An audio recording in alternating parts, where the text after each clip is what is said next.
running some PEX in place of copper that's gotten really old and corroded. Kind of just showing you a little bit of it right here.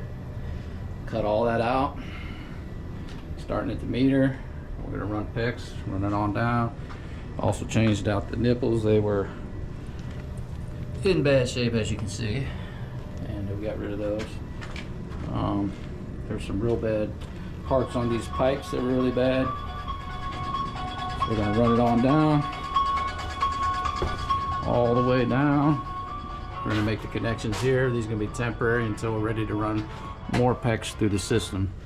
So here's just where we're going to connect through, run it on down from there. All right, so here we are on the PEX. Got our PEX cutter, hammer, crimper. I use the eye crimp. Pretty good, it looks good. I don't need a machine and all that. Now this is where we're at so far. We got the supply lines going. So as you can see here, we've already started running it.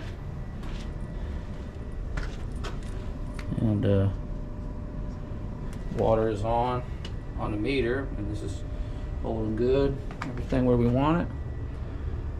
Now these joists are like different levels and sizes and stuff. Looks like it's bent. I don't know what's going on here.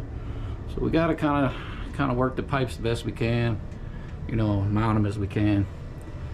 All right, so here we go.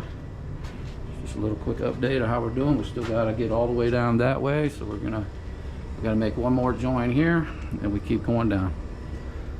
So far so good. All right, so here we are. Ran the PEX, ran the hot, coming through. Now when we examined this, we found out that these are mixed up here a little bit, so temporarily going to cap this off till we can straighten this out, and then just run the hot. And the cold is actually running through the other water tank because both tanks are not lined up right with the plumbing, so we're gonna have to deal with that later. For now, we got the tub running. This house is being renovated, so a little at a time.